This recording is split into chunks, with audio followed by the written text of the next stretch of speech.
Welcome to the Employee Management Tools lesson in the Organizational Development Curriculum. This lesson takes approximately 1 hour.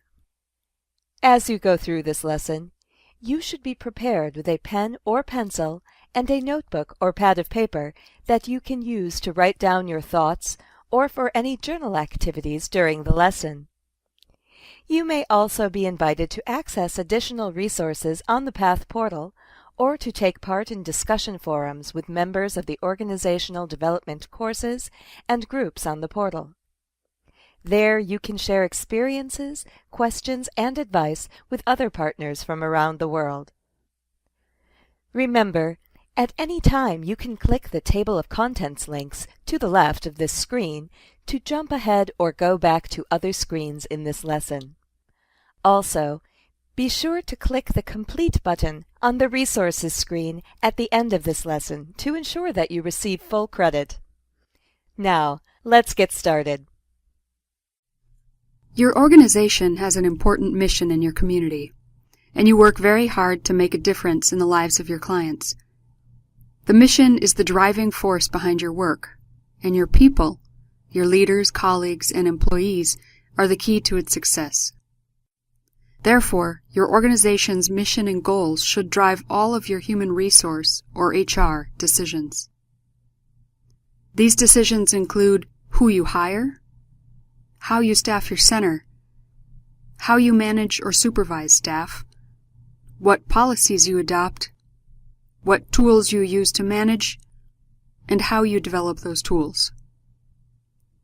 Hi, I'm Christy Rendall, Organizational Development Advisor with the Center for Victims of Torture. In this lesson, you will take a closer look at tools that you and your organization can use to help ensure your HR activities and policies help support your mission. After this lesson, you should be able to explain how using management tools and documenting policies can benefit staff, supervisors, leadership, and the organization as a whole. Describe the importance of job descriptions and what makes a good job description. Understand the benefits of documenting both a compensation policy and a performance appraisal process. List other types of conduct standards or regulations that should be communicated to employees. Recognize the purpose, scope, and benefits of an employee handbook, and identify key topics to include in that handbook. We will begin by discussing how management tools help align all levels of HR activities with your organization's mission. Management tools refer to the defined policies, processes, documentation, and communications that are used across an organization. Ideally, all of the employees, managers, and leaders within an organization or department should use the same tools. Tools can ensure consistency and establish or clarify shared expectations. They also help preserve institutional knowledge. Used properly, these tools can also affect work climate. Remember, there are 3 key dimensions that affect work climate and motivation. They are clarity, support, and challenge. When a work climate is high on the clarity dimension, it means that each member of the work group understands his or her specific roles and responsibilities, as well as how that job fits within the purpose of the organization as a whole. They have clear performance standards and understand the consequences of failing to achieve those standards. Support means that members of the work group feel that they have the resources and backing they need to do their work and achieve standards and goals. These may be physical resources such as supplies, equipment, staff, and budget, but also include emotional resources such as an atmosphere of trust, mutual support, and recognition. Finally, Being high on the challenge dimension means that group members feel they have opportunities to stretch, to take on challenges with reasonable risks, and find new ways of doing things. In such a climate, staff members feel a sense of pride and a commitment to shared goals and purposes. Effectively using and sharing management tools, like those described in this lesson, can help people at all levels of the organization by providing clarity about expectations and policies, support for the fair application of policies and supervision, and enhancing the perception of challenge. Specifically, how can having an agreed-upon set of tools, policies, and procedures benefit staff, supervisors, and leaders in their jobs? Staff know what is expected of them. They are aware of policies, of their responsibilities, and of what the results are if they do not meet those expectations or follow policies and procedures. They can also have information about why certain policies or procedures exist. Understanding why increases the employee's sense of commitment. Finally, having shared, documented expectations and policies encourages a sense of fairness. Staff understand that the same policies apply to everyone and that they have recourse if they are treated unfairly. Supervisors benefit by having the support of a set of processes and tools. There is more consistency between supervisors. Also, they have a set of common expectations. Supervisors know what is expected of them, what they should expect of their employees, and they have a consistent means of communicating and addressing these policies. They do not have to recreate the process with each new employee or supervisor. This helps because most supervisors are primarily experts in a particular area. They are not necessarily HR experts. Documentation and consistent tools may help ensure that organizational governance needs are addressed and that local, national, or industry regulatory requirements are met. Tools can also help minimize conflict within the organization and provide paths for conflict resolution. Finally, common management tools allow leaders to feel more confident that mid-level supervisors can provide effective day-to-day management of work and staff. This allows leadership to focus more on the big-picture strategic work. Specifically, what are some of these management tools?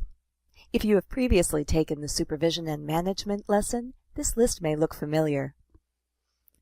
A mission and at least a broad, high-level business plan.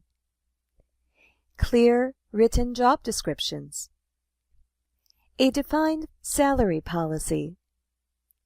A documented performance appraisal process. Ongoing training and learning opportunities relevant to job functions for supervisors and staff. An employee handbook that includes information about these policies and processes, plus other critical information relevant to all staff. A supervisor handbook or manual that highlights the organization's supervisory theory, supervisor responsibilities, and procedures. In this lesson, we will take a closer look at each of these tools. Maybe you already use tools like these. Maybe you have other regulations and tools that you use, or maybe you plan to develop some of these for your own organization. Regardless, think of them as tools that can help ensure clarity, support, and challenge for executives, supervisors, and staff. They help make sure everyone is on the same page and share an understanding of the goals and roles in the organization. Now, think about the 3 dimensions: clarity, support, and challenge. For staff, which of these dimensions can be strengthened by having clear, documented policies, processes, and tools that are shared among staff and supervisors? Is it A, clarity, B, support, C, challenge, D, none of these, or E, all of these? Click the pause button at the bottom of the player if you would like more time. The best answer is E, all of these. For staff, a clear set of shared tools, policies, and processes can have benefits in the clarity, support, and challenge dimensions.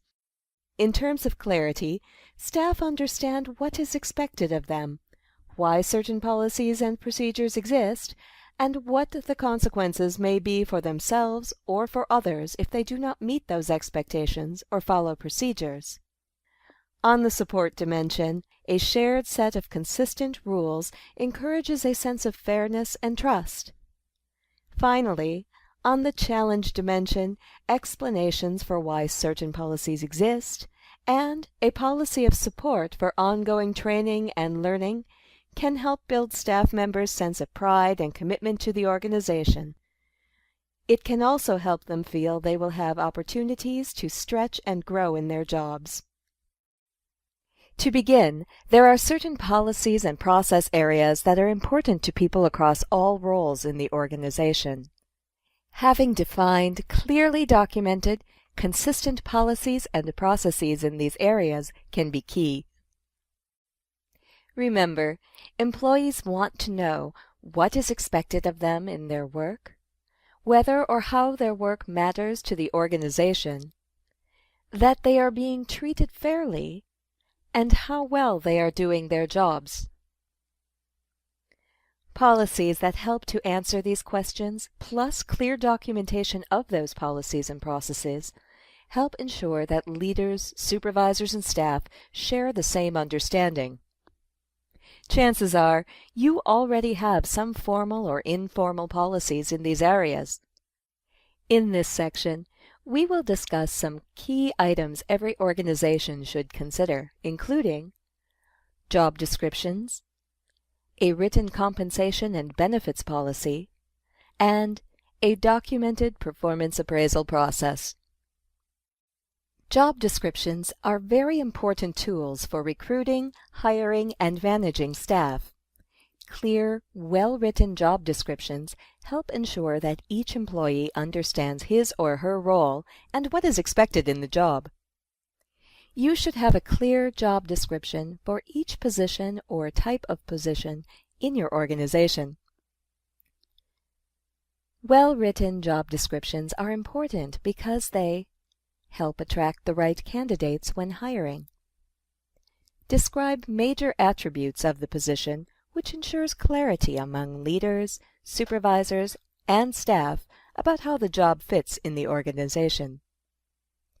Serve as the outline for an employee's performance expectations, on-the-job training, professional development opportunities, and performance evaluation.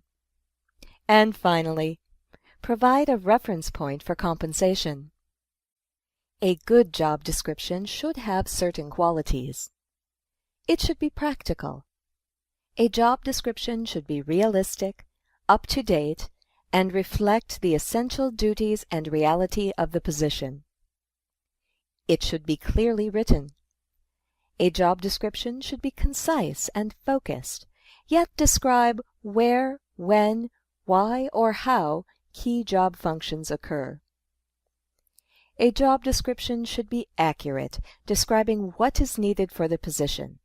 This is based on an analysis of the overall purpose and responsibilities of the job, key specific job tasks, methods or tools used in the work, and qualifications needed for the job. A job description should also be flexible.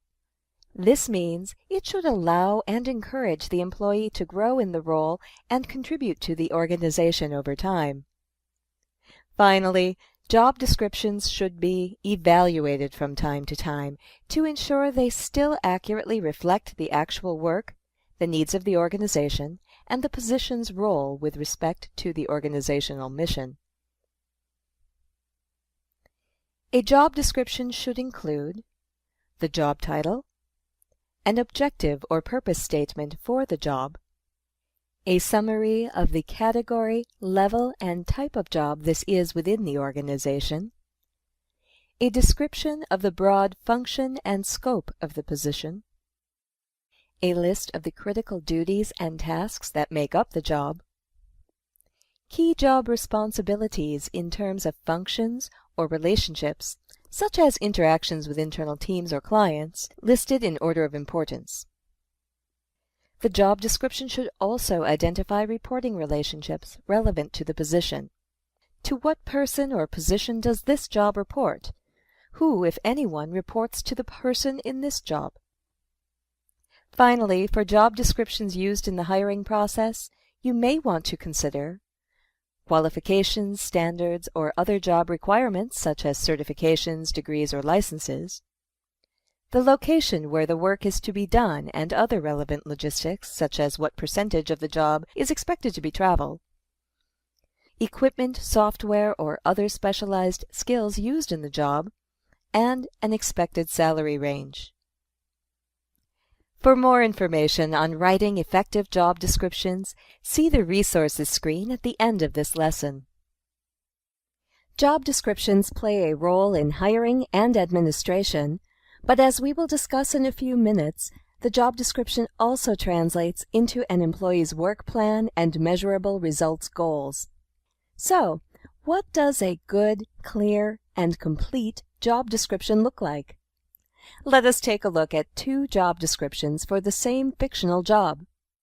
For each one, consider what are the attributes of a good job description. Does this job description have those qualities? Why or why not? To begin, read the following job description. How well does it serve its purpose? Is there anything that is missing? How could it be improved? If you need more time, Job descriptions click the play pause a button role in below hiring and when you are ready to administration. continue. But as click we will the button discuss again in a to few resume minutes, play. The job description also Although this job description is brief and allows for flexibility in the role, overall it is a vague and not very complete or clear job description. It would be difficult to create specific work plan objectives based on this description. More details would help, such as information about the departments or roles with which the person in this job will work, key job responsibilities and tasks, where the person will work, whether travel is required, and other quantifiable information such as an estimated number of staff members the position supervises, or how much time the person might expect to spend in different task areas. Also, it is useful to communicate the skills, certifications, education, or experience required for a person starting out in the role.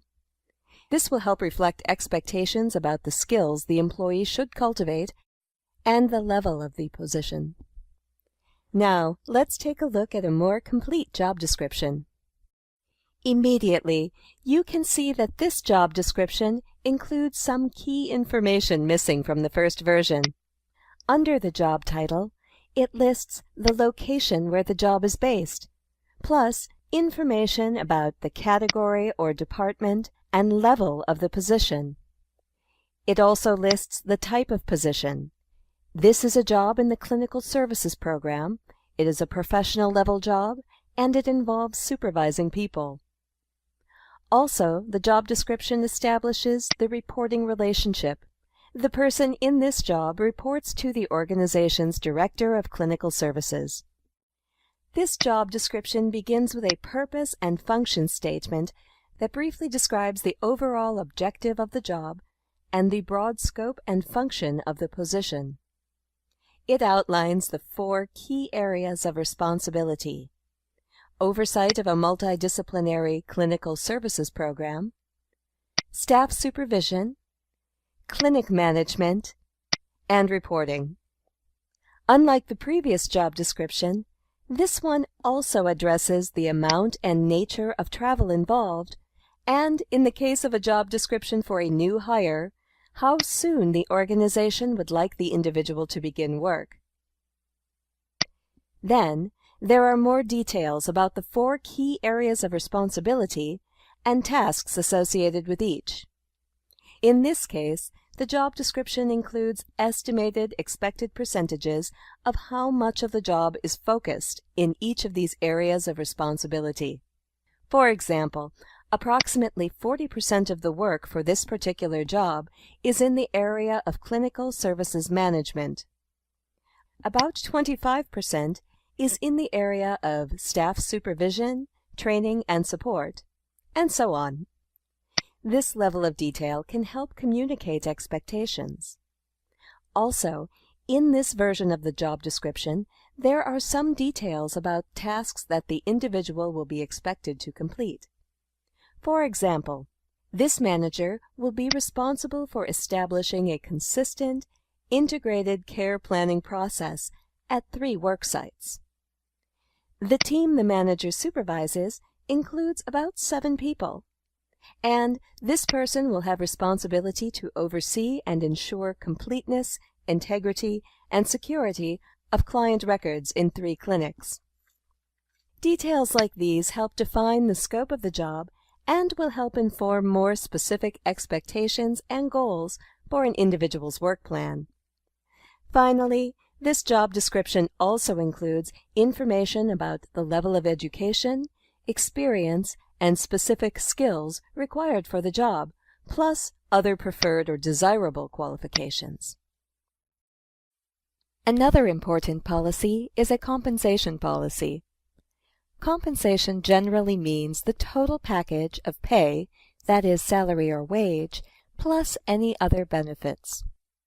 Having a fair and equitable set of policies around compensation is critical to the integrity of an organization. Remember, across jobs and organizations, employees are very concerned with being treated fairly. Whether employees feel compensation is fair and appropriate can affect motivation, work climate, and ultimately the quality of the organization's work. Therefore, a clear written policy benefits all 3 levels: leadership, supervisors, and staff. For leadership and the organization overall, a compensation policy helps ensure compliance with local laws, regulations, and legally defensible practices, helps ensure alignment with organizational goals, encourages consistency and predictability in budgeting human resources costs, reinforces organizational ethics and integrity, which can affect the organization's image, helps attract the best qualified people for positions within the organization, and improves employee retention. For supervisors and managers, a compensation policy provides support and consistency in the hiring process, as certain salary guidelines and job expectations are already defined. Provides clarity and transparency between staff and their supervisors and between the middle and upper management.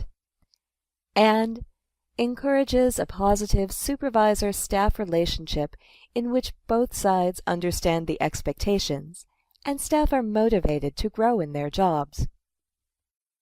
For staff, a compensation policy helps them better understand what they can expect and what is expected of them, feel more fairly treated because there is transparency and clarity, and build trust and a sense of mutual support between themselves and management. As part of an overall compensation policy, a good salary plan defines salary ranges for categories or bands of positions in the organization. Bands are defined by analyzing job descriptions across the organization and identifying approximately 5 to 8 broad categories of jobs. A band may include jobs that are in different functions or departments, but that have similar levels of authority, require similar amounts of experience or education, or share other factors that make similar salary ranges and compensation structures appropriate. For each band, the organization identifies appropriate salary ranges that then serve as ongoing guidelines in hiring and salary increases. The ranges in such a salary plan allow for some variation in salary within a job band, such as variations based on experience, tenure, or job performance. But the presence of such a policy with ranges and guidelines offers the organization more predictability and stability, gives supervisors support in hiring and salary increase procedures, and ultimately contributes to staff perception of fairness within the organization. Salary policies should be defined by a committee of people who are selected to help ensure that job criteria are evaluated properly and fairly across the organization. Then ensure that any regulatory or policy needs are addressed and that the different perspectives and areas of expertise are considered. Also, circumstances may change over time. It is important to consider and document when and by whom the salary policy will be reviewed for possible updates. If you'd like more information on developing and maintaining a salary policy, please see the Resources page. Supplemental resources for this lesson include additional tips and guidance for developing and working with a salary plan. As we mentioned earlier, some employers may offer other kinds of voluntary or required benefits to all or some of their employees or employee families. Some examples may include subsidized insurance, retirement benefits, paid leave, bonuses, or other forms of compensation not directly related to salary or wage. If such benefits are offered, the compensation policy should also include some information about what those benefits are, who is eligible for those benefits, and how they are determined. Again, defining and documenting these policies helps ensure that benefits are applied consistently, which helps protect the organization and the employees. Ongoing evaluation of employee performance is necessary to ensure the work remains aligned with the mission. Employee evaluation, or performance appraisal, also usually affects employee compensation. Therefore, a consistent, continuous performance appraisal process is valuable.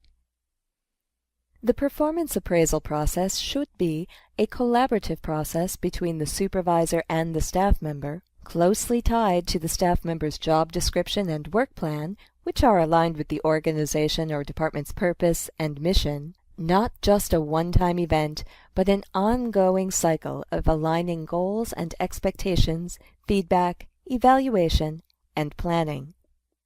Once again, a clear, well-documented process benefits all levels.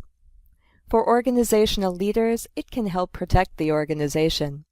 When expectations, evaluation processes, rewards and consequences related to employee performance are clear and consistent, the outcomes are more predictable. It may also be easier to ensure compliance with local employment laws and to protect the organization from litigation. For supervisors and staff, a clear and consistent process is part of an effective supervisor-employee relationship. A good performance appraisal process benefits both of these groups on the clarity and support dimensions. Supervisor and employee have clarity about what is expected of the employee and how the work will be evaluated. The supervisor has the support of a clear set of tools and processes that he or she can readily apply to all of his or her direct reports. The employee has the support of an opportunity to discuss the resources needed to do his or her work and to receive useful feedback and recognition for the work. There are 3 phases to a good, continuous performance appraisal and evaluation process. Work planning should be done at the beginning of the year or review period. In this phase, the supervisor and employee jointly review the employee's job description and update it if needed. The supervisor then explains the organization's current goals and specifically how these priorities apply to the employee's work objectives for the next review period. Together, supervisor and employee establish a work plan of specific objectives and job activities for the next period. The performance review. At the end of the review period, the supervisor and employee meet to review the employee's performance according to those performance objectives outlined in the work plan and identified standards. Remember, this should be a two-way conversation in which the employee is also able to provide his or her own self-assessment. The employee's performance should be evaluated against the objectives and standards that were established for the given review period, and not against new goals or performance standards that may apply to the job moving forward. Performance planning.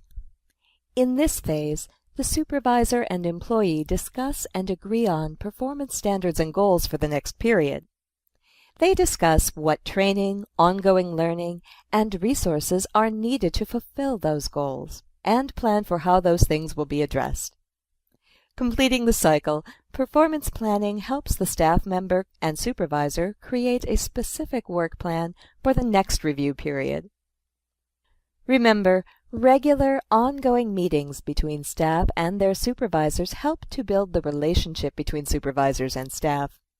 Such meetings offer an opportunity to share feedback and make adjustments between performance reviews. This again benefits the staff, their supervisors, your organization, and even clients. Finally, we come to one of the most overlooked areas: ongoing training and learning policy. Sometimes, leaders worry about offering training or having an ongoing learning policy. They worry that if they provide learning opportunities, staff will use that knowledge to leave the organization and take their experience elsewhere. This concern is understandable, but it can be short-sighted. Ongoing learning is critical to building the challenge dimension, the one that encourages staff members to improve their skills, take on new responsibilities within your organization, learn from their mistakes, and feel a sense of pride and commitment toward the organization. The truth is, some employees may leave eventually. But overall, when employees feel they are learning and growing in their jobs, and that they are appreciated for those efforts, morale improves and people may be more likely to stay. What an ongoing learning policy looks like can vary greatly between organizations. Some organizations have very formal policies that require employees to devote a certain number of hours each year to ongoing learning and professional development. Some have ongoing certification requirements. Some are able to offer regular training programs or even assistance to help employees pursue training or education that is directly relevant to their jobs. Many others do not have such opportunities or are not in a position to formalize a specific plan or policy. The key here is to consider what realistically can your organization do to help build a culture of ongoing learning. Maybe you will have certain training programs or continuing education requirements for your staff. Maybe it will be as simple as stating that the organization supports ongoing learning and directs supervisors to work with their staff to identify on-the-job training needs, to share knowledge and improve skills. This may be tied in as part of the performance planning phase of the performance appraisal process. In addition to these important, broadly applied policies and processes, many organizations find it useful to adopt employee conduct guidelines. Documenting these guidelines can also help communicate important information that affects safety, security, and legal matters. Again, these written guidelines should be something that apply generally across various levels and positions within the organization. Employee conduct guidelines define expectations for conduct that reflect the mission and values of the organization and help define the workplace culture. The first area of employee conduct is ethics. Ethics refer to the rules, standards, and moral choices that govern a person's conduct. Ethics exist on both an individual and group level. individuals have their own personal, moral standards and ethical perspective that affects behavior. Organizations have ethical standards and expectations for their employees. Members across an industry or profession may collaborate on an agreed-upon set of standards. Shared ethical standards can even affect laws and regulations. Overall, the purpose of a code of ethics is to prevent harm to clients, colleagues, the organization, and even the community. A code of ethics helps ensure competent professional behavior, and it guides staff in how to monitor their own actions and those of their colleagues. There are specific ethical considerations and practices for clinical practitioners and staff who work directly with clients. However, ethical standards are important for everyone, from leadership through finance, administration, professional, and support roles. Your organization probably already has a set of ethical expectations. If these expectations are not yet in a written policy, consider documenting your organization's standards and guidelines in a code of ethics. A code of ethics doesn't prescribe answers for every possible case. It serves as a foundation, a guideline against which individuals apply their own judgment. Established standards and boundaries for common circumstances, and strong supervisor-employee relationships that encourage discussion when unusual circumstances arise, protect staff, clients, and the organization against possible legal issues. Equally important, they protect the work and the reputation of your organization. Some ethics topics you may wish to address include conflicts of interest. For example, what policies do you have about hiring family members, contracting with vendors or businesses run by friends or family, or romantic relationships between employees? Work with other organizations. Do you have policies about employment outside the organization? What processes or disclosures are required if an employee has another job? What sensitive information about the organization must be kept secret? Are there any policies about information, materials, client contact, or other requirements that affect employees' choices or behaviors after they leave your organization? Use of organizational resources. What are the rules about using facilities, computers, vehicles, or other equipment that belong to the organization? What policies and processes safeguard against financial dishonesty or misuse of organizational funds? Ethical dealings with law enforcement, government officials, and media. Are there specific policies on bribery? Is there a particular person in the organization who should be notified of or asked to handle media inquiries or requests from government or law enforcement? There may be other areas too. For each area, consider what is permitted and what is not. Are there things that may be okay, but only if the employee notifies the organization? As you document an ethics policy, try to keep the guidelines simple yet clear. Address who staff should notify or talk to if they have questions or wish to report an ethics violation. Who is in charge of enforcing the code of ethics? Briefly address the investigative process and disciplinary consequences associated with violations of the ethics policy. Even when we are well-intentioned, it can be possible to cross an ethical boundary. It is important to learn from our good decisions as well as our mistakes. For this reflection activity, think about a time when you had to make an ethical decision. How did you make that decision? Did you use any information or guidelines to help you decide? What did you learn from the process? Is there anything you would have done differently, or any guidelines or information that might have helped you in that decision? Take a moment now to consider this and to write down a few thoughts. Press the pause button now to give yourself more time. When you are ready, click the button again to continue. Related to ethics is the issue of client privacy and confidentiality. Each member of your organization is in some way responsible for helping protect client information and protect client privacy. It is important to have clear policies about the privacy and confidentiality and security of client data. These policies build trust with clients, help ensure clients are treated with dignity, help ensure accuracy in records, and, in some cases, may be important for client safety and security. In some locations, there are legal standards related to client privacy and confidentiality. Regardless, you may wish to provide guidelines that reflect both legal standards and any additional standards that apply to your particular organization, profession, or community. These include who internally has access to what client information. In general, you should apply the minimum necessary rule. This means that individuals should be able to access only as much of the client information as they require to do their jobs, and only people whose work actually requires access to client information should have that access. What guidelines and rules protect that client information?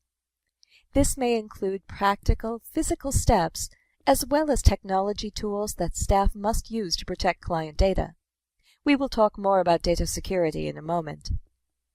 How is information reported to ensure any personal or identifying information is removed? What is the process for record requests?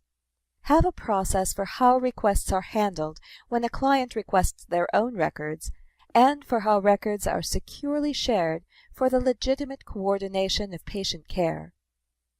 You should also have a process for requests that don't conform with your policy, such as when law enforcement demands a client's records or a family member inquires about the client. Remember, in general, all client records and information, including the fact that the individual is a client or receives services, should be kept confidential. The exceptions are the client provides consent for information to be released to a specific person, such as another provider or a specific family member, or a circumstance exists that makes it legally and ethically necessary to share information. For example, if the client presents a clear danger to herself or someone else. As you create privacy policy, consider the following steps. Review local or national laws with respect to privacy and medical records. Consider your own local and political climate. Consider industry standards or best practices in other mental health and trauma organizations. Create a policy and share that policy in writing and training with your staff. Notify clients of your privacy practices and inform them of their rights. This may be read to a client or given in writing, but it should be deliberately expressed. Many organizations also have safety and security policies and procedures to address two distinct areas: data security and safety and security in the workplace. As we just discussed, confidentiality and data security around client information is very important for any organization that treats clients. Other data, such as confidential data related to human resources, also should be protected. Therefore, organizations should implement data security policies and procedures aimed at protecting this sensitive information. A data security policy has a few components. Physical safeguards are the policies and procedures that protect the physical locations where information is stored. These safeguards may include things like building alarms, locks on offices, filing cabinets, or record storage areas, locks on laptops or other devices, even the physical layout of office areas or equipment to prevent clients and unauthorized personnel from seeing information on someone else's computer screen. Technical safeguards are the policies and procedures that protect electronically stored and transmitted data from unauthorized access or improper data changes. Some examples include secure passwords, system rules that limit who has access to sensitive electronic files, data backups, virus checks, and data encryption. Administrative and personnel safeguards are the processes and procedures staff, supervisors, and leaders use to ensure data security. These can include written protocols that establish who has authority to access which data, a clear record retention policy, procedures for handling data security breaches, good enforcement of all data security policies, and regular review of security policies and procedures. It should also include staff training on these policies and the designation of a person to oversee the data security policy for the organization. Workplace safety and security is also very important for a productive workplace.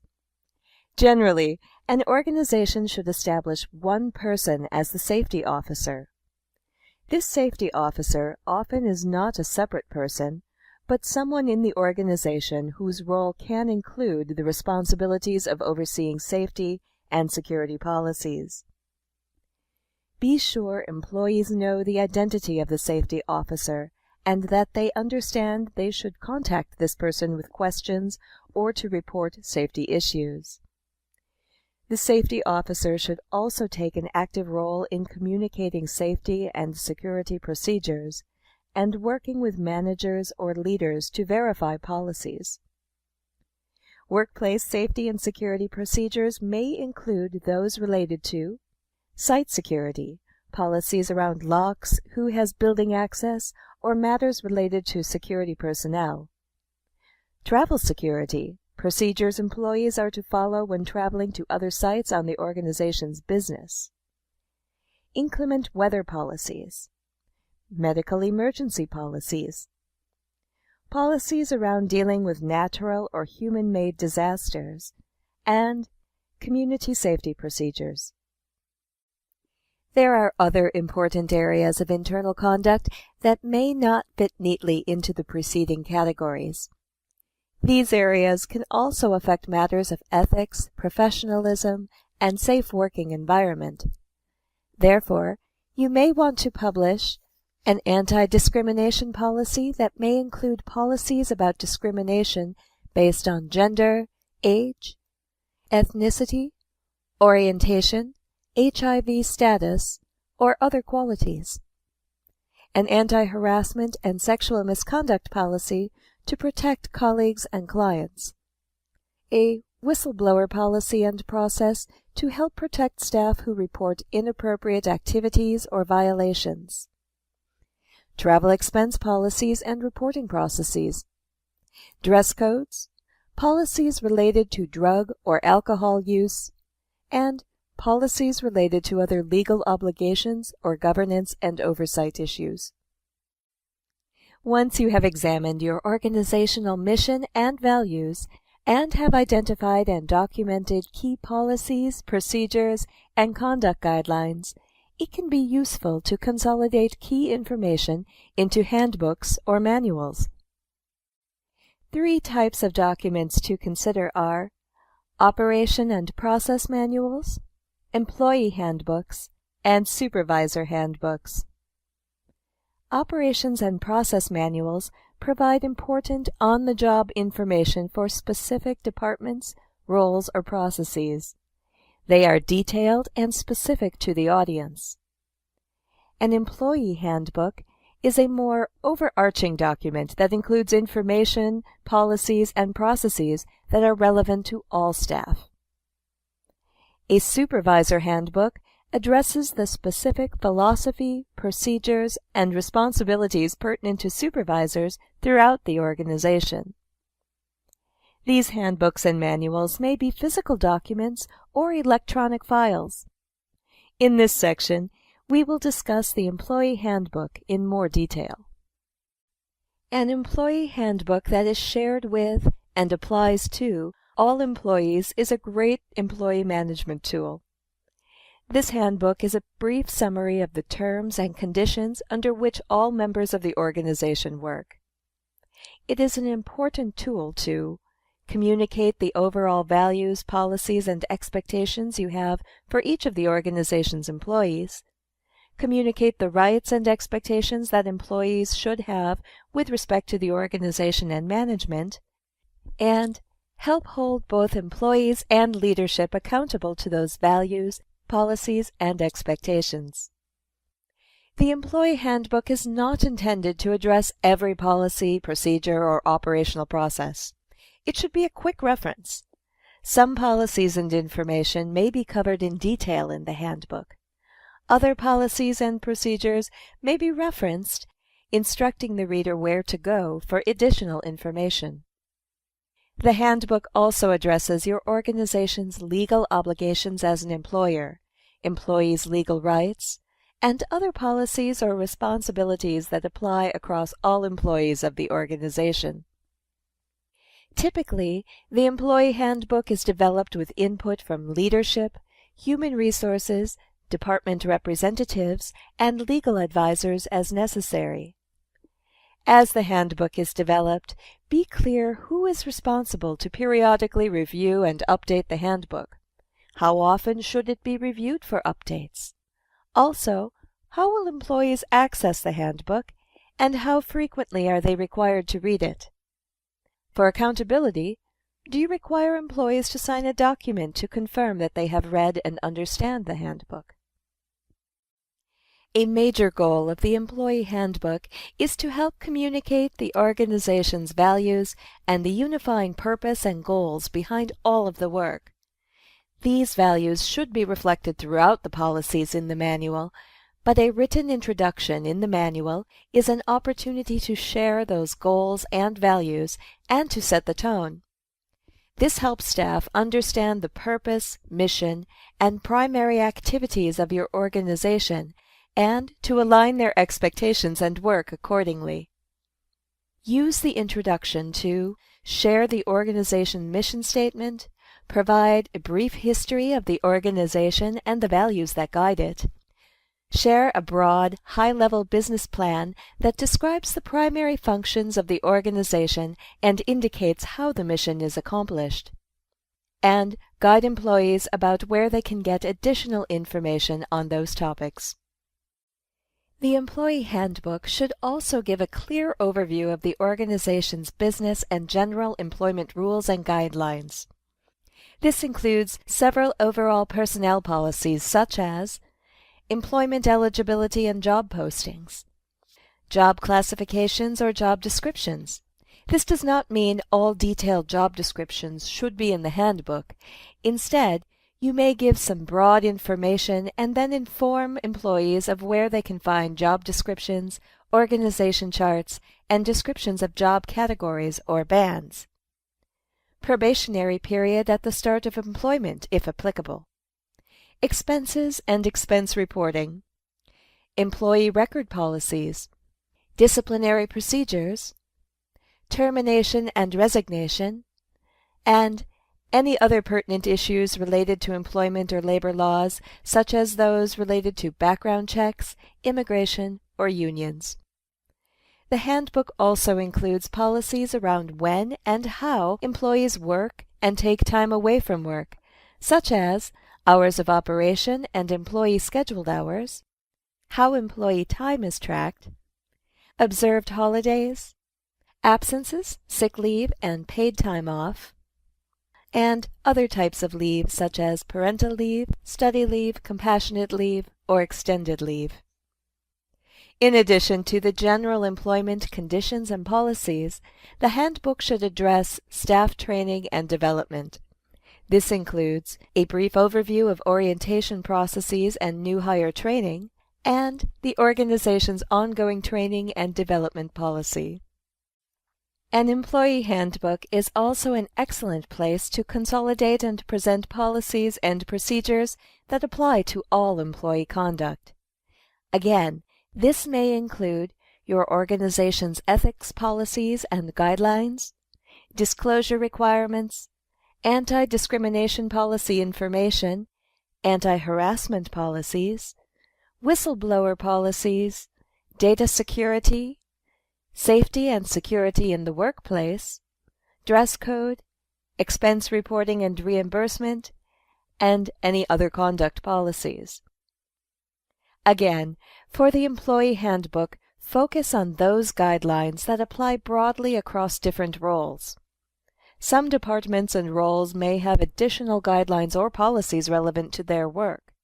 Those policies may be documented in operations manuals or departmental documentation. Be sure to remind employees that they should check with their supervisors to learn if there are additional policies or documents for which they are responsible. Finally, consider your organization's policies related to compensation, including both wages and benefits, and performance appraisal. The employee handbook should include either these policies in detail or include a general summary of the policy's key points and tell employees how they can get detailed information about the salary policy, their own benefits eligibility, and the performance appraisal process. In summary, supervisory tools including policy documentation benefit staff, supervisors, leaders, and the organization by creating consistent expectations across all levels of the organization, encouraging alignment with the organization's mission, and helping ensure regulatory and work climate needs are met. Job descriptions help attract the right workers, provide clarity and alignment about job purpose and tasks, outline performance expectations, and provide a reference point for compensation. A good job description should be practical, clear, accurate, flexible, and periodically evaluated. Documenting a compensation policy and performance appraisal process helps create transparency between leaders, supervisors, and staff in these important areas. This can help build trust between employees and the organization and help align expectations. A code of ethics helps build trust between the organization, clients, and the community. It provides a framework of rules and guidelines within which staff use their own judgment. A well-organized employee handbook is a useful tool for communicating employment policies, training policies, conduct guidelines, overall compensation guidelines, and other rules or policies that apply to all or nearly all employees.